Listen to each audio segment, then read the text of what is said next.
For the third time in franchise history, Oklahoma City is home of the MVP. And with one more 30-point game, SGA will break Kevin Durant's franchise record for the most 30-point performances in a single playoff run. So speaking of KD, let's go coast to coast. Some of the biggest storylines that are going on right now outside of these finals, because Kevin Durant has a new coach in Phoenix, with the Suns hiring Jordan Ott, at least for now. Our Shams Charania reported yesterday that trade talks for the future of the Hall of Famer will pick up heavily ahead of the NBA draft. Udonis, who should push their chips in on KD?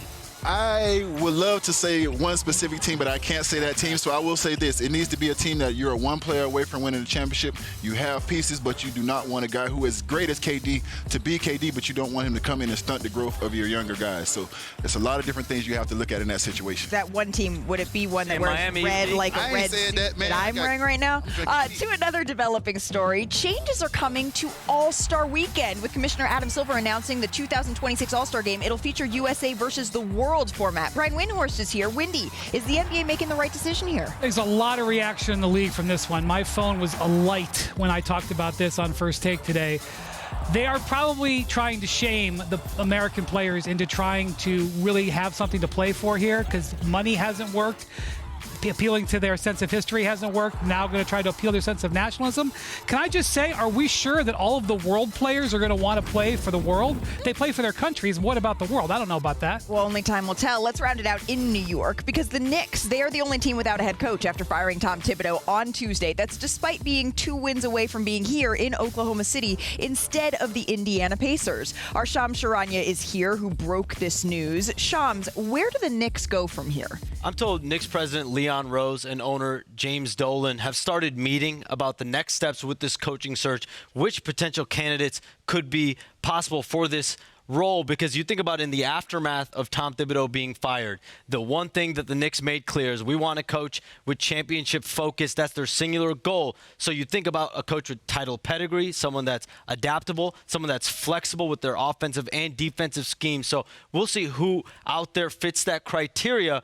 But in Tom Thibodeau, clearly the Knicks felt that they had reached their ceiling with him as their head coach. They felt like they needed a new voice there. And so I expect over the next several days for there to be some more clarity about where the Knicks go here with their future. Brian, I haven't had a chance to hear your thoughts on this, because when Shams says that the Knicks are looking for a coach that has a championship pedigree, okay, but then they're also looking for a coach that is flexible, and the names that come to mind over here don't necessarily fit over there. There's a lot of work to do on the whole team. They need to build out their roster a little bit more. When they made the trades for Mikal Bridges and Karl Anthony Towns, they hollowed out their depth.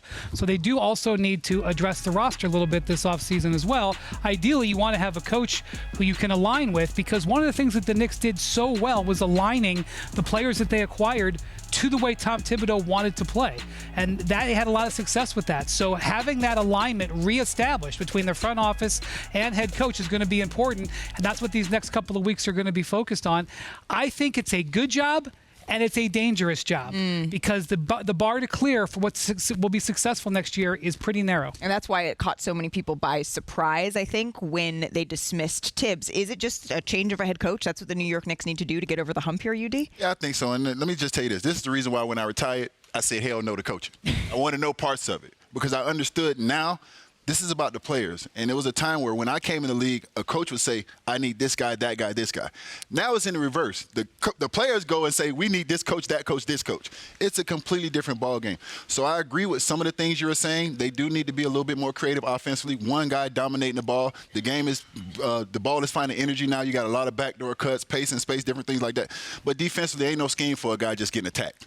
There's no scheme for that. So at the end of the day, yeah, there's coaching situations, but we can always point at the coach. We have to point at personnel, and at the same time, I always say this, to whom much is given, much is required. You can't just play one end of the basketball court and think you're going to win a championship. Do we have a timeline yet on when they want to have a new coach in place, Shams? Typically, under these circumstances, you want to have a coach in place by the NBA draft. You want your team president and your head coach in the same room for draft night. But piggybacking off what Brian just said, as far as there's going to be some level of change to this Knicks roster. Now, do you go for a landmark player? Do you try to look into Giannis Antetokounmpo? Do you look at Kevin Durant? On Kevin Durant, I will say this.